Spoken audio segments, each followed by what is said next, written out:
Shugaban ƙasa Bola Ahmed Tinubu ya bayar da umarnin jayen 'yan sanda daga gadin manyan mutane. Gwamnatin jihar Kebbi ta rufe dukkanin makarantun kwana da ke jihar. Rundunar 'yan sandan jihar Bauchi ta ce 'yan bindiga sun kashe jami'anta 5. Gwamnatin jihar Zamfara ta jaddada goyon bayanta ga ci gaban Arewa da inganta tsaro. Idan muka tsallaka a kasashen waje kuma za ku cewa Fafaruma Liu ya buƙaci 'yan bindiga da suka sace ɗaliban Najeriya da su sake su. Masu kallon mu assalamu alaikum, barkamu da haka ga cikakkun labarun ta da ni Bashir Ibrahim Anka. Shugaban ƙasa Bola Ahmed Tinubu ya bayar da umarnin janye dakarun 'yan sanda daga gadin manyan mutane domin mayar da su aikin tsaro. Tinubu ya bayar da umarnin ne yayin ganawa da shugabannin tsaro a yammacin jiya Lahadi, ciki har da Sufeto Janar na 'yan sanda Kayode Ebetukun. A cikin wata sanarwa da mai magana da yawun shugaban ƙasa Bayo Onanuga ya fitar, ya ce daga yanzu duk mutumin da ke son jami'an tsaro su yi gadinsa sai dai ya nemi jami'an tsaron farin kaya ta civil defense. Sassan Najeriya da dama musamman a karkara ba su da isassun 'yan sanda, abin da ke ƙara ta'azzara aikin tsaro a al'umma. Rundunar 'yan sandan Najeriya reshen jihar Bauchi ta sanar da kashe jami'anta 5 yayin wani kwanton bauna da 'yan bindiga suka yi musu. Cikin wata sanarwa da kakakin rundunar CSP Ahmad Wakili ya fitar, ta ce dakarun na kan aikin tabbatar da zaman lafiya a rikicin manoma da makiyaya a ƙauyen Sabon Sara na ƙaramin hukumar mulkin Darazo. Ya ƙara da cewa wasu jami'an biyu sun ji raunuka yayin da dakarun suka yi nasarar kashe 'yan bindiga da dama. Daga cikin waɗanda suka rasa rayukansu sun haɗa da DSP Ahmad Muhammad, ASP Mustapha Muhammad, Speto Amrhel Yanusa, Speto Idris Ahmad da kuma Corporal Isa Mu'azu. Gwamnatin jihar Zamfara ta jaddada goyon bayanta ga ci gaban arewacin Najeriya da inganta tsaro. Muƙaddashin gwamna Mani Malamin Muni, wanda ya wakilci gwamna Dauda Lawan, ya yaba wa ƙungiyar tuntuɓa ta Arewa bisa ƙoƙarin da take yi na kare muradun arewacin Najeriya.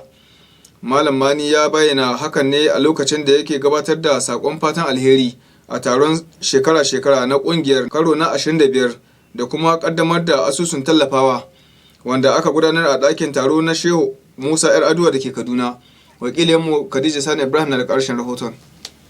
Da yake jawabi a wajen taron, Mani Malam Mumuni ya buƙaci ƙungiyar da su ci gaba da jajircewa wajen gudanar da ayyukan da za su maido da dawwammamen zaman lafiya a arewacin Najeriya da ma ƙasa baki ɗaya. Ya yi nuna damuwarsa ta musamman kan matsalar rashin tsaron da ake fama da ita a yankin arewa maso yamma, inda ƙungiyoyi masu ɗauke da makamai ke ci gaba da addabar al'umma.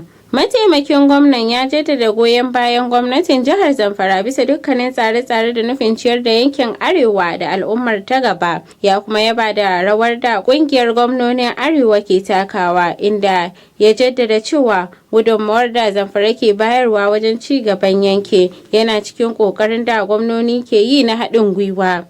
Ƙarshen rahoton kenan. Khadija Sani Ibrahim, Labaran Al'umma. Gwamnatin jihar Kebbi ta sanar da rufe dukkan makarantun jihar na gwamnati da masu zaman kansu. Cikin wata sanarwar haɗin gwiwa da kwamishinan ilimi mai zurfi Alhaji Isa Abubakar Tunga da takwaransa ta ilimi a matakin farko Dr. Halima Bande suka fitar, sun ce matakin ya ƙunshi makarantun sakandare da na gaba da sakandare da ke faɗin jihar. Sanarwar ta ce matakin ya zama wajibi sakamakon matsalar hare-hare cikin wasu sassan jihar a baya-bayan nan. Matakin ya shafi dukkan manyan makarantun jihar, in banda kwalejin koyon aikin jinya da unguwar zoma da ke birnin Kebbi, babban birnin jihar. Gwamnatin ta ce za ta sanar da sake buɗe makarantun nan gaba kaɗan idan al'amura suka daidaita. A wata mai kama da haka kuma gwamnatin jihar Yobe ta bayar da umarnin rufe dukkan makarantun sakandaren kwana da ke faɗin jihar saboda barazanar tsaro.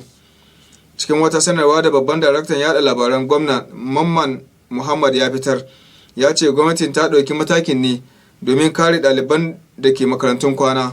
Matakin na zuwa ne bayan da a makon da ya gabata wasu 'yan bindiga suka sace ɗalibai a makarantar kwana a jihohin Kebbi da Niger. Sanarwar ta ce an ɗauki matakin ne bayan taron koli na tsaron jihar da gwamna Mai Malabu ne ya jagoranta domin nazari tsaron makarantu a wasu sassan ƙasar. Hare-hare kan ɗalibai a makarantu a arewacin Najeriya makon da ya gabata ya haifar da rufe makarantu a wasu jihohi da suka hada da Niger, Plateau da Katsina. Kuna kallon labaru ne da gidan talabijin Al'umma. Kafin mu je hutun rabin lokaci bari mu tuna muku muhimman kanun labarun. Kun ji cewa shugaban ƙasa Bola Ahmed Tinubu ya bayar da umarnin janye 'yan sanda daga gadin manyan mutane. Haka ma kun cewa gwamnatin jihar Kebbi ta rufe dukkanin makarantun jihar. Rundunar 'yan sandan jihar Bauchi ta ce 'yan bindiga sun kashe jami'anta 5. Idan muka dawo a kashi na biyu kuma za ku cewa Papa Roma Liu ya buƙaci 'yan bindiga su saki ɗaliban da suka sace a Najeriya. A dakace mu. Al'umma TV, al'umma kafar sadarwa. Maraba muke da al'umma. Al'umma kafar sadarwa. Al'umma kafar sadarwa. Barkanmu da dawowa. An gudanar da rufe gasar musabakar Alƙur'ani mai girma karo na 29 a ɗakin taro na Dr. Garba na Dama da ke sakatariyar Jibrin Bala Yakubu. Uwar gidan gwamnan jihar Zamfara, Hajiya Huriya Dauda, na daga cikin manyan baƙi na musamman da suka halarci taron. Wakilin Murabi Atulal Adam na da ƙarshen rahoton.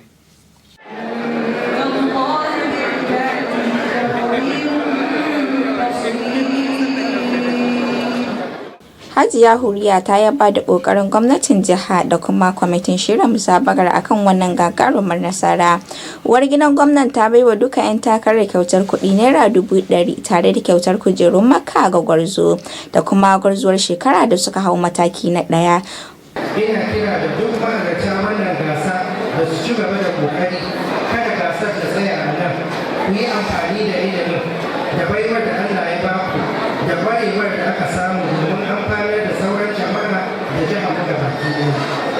A ƙarshe ina godiya ga masu shirya wannan taro da malamanmu da iyayenmu sarakuna da masu goyon baya.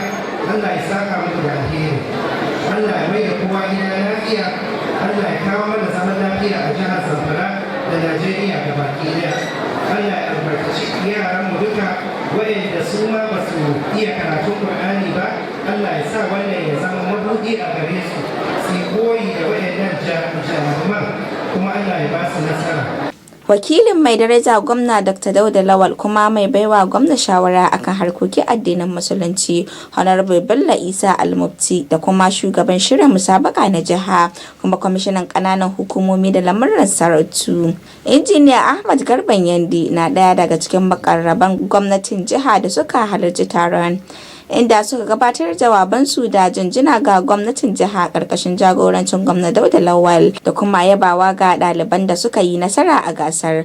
Gwarzon shekara a ɓangaren maza shine Gwani Yusuf Tukur daga ƙaramar hukumar mulkin Maru, inda a ɓangaren mata kuma Hajaru Abdullahi daga ƙaramar hukumar mulkin Tsafe, waɗanda za su wakilci jihar a gasar ta ƙasa da za ta gudana a jihar Borno a wata mai zuwa.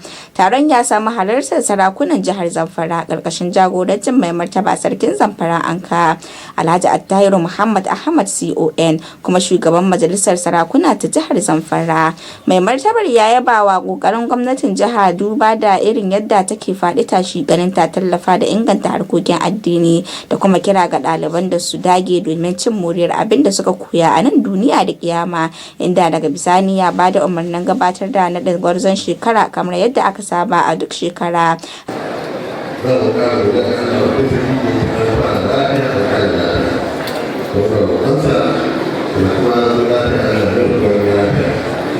A yayin da uwar gidan mai daraja gwamna Hajiya Huriya ta naɗa gwarzuwar shekara.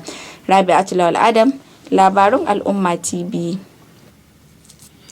Idan muka tsallaka a ƙasashen waje kuma za ku ji cewa Papa Roma Liu ya buƙaci 'yan bindiga da suka sace ɗalibai fiye da 300 na makarantar St. Mary da ke jihar Niger da su gaggauta sakin su, yayin da yake jawabi bayan kammala taron ibada a dandalin Peter da ke birnin Roma. Jagoran ɗariƙar Katolika na duniya ya ce satar ɗaliban abin takaici ne wanda aka sace da kuma iyayensu. Papa Roma ya kuma yi kira ga hukumomin Najeriya da su ɗauki matakan tabbatar da sakin su. Idan ba a manta ba, a ranar Alhamis ne wasu mahara ɗauke da makamai suka farwa makarantar St. Mary da ke garin Papiri a jihar Niger tare da sace ɗalibai fiye da 300 da malamansu. Duka-duka da haka muka kawo ƙarshen labarun, amma kafin mu salama da ku ga bitar muhimman kanunsu.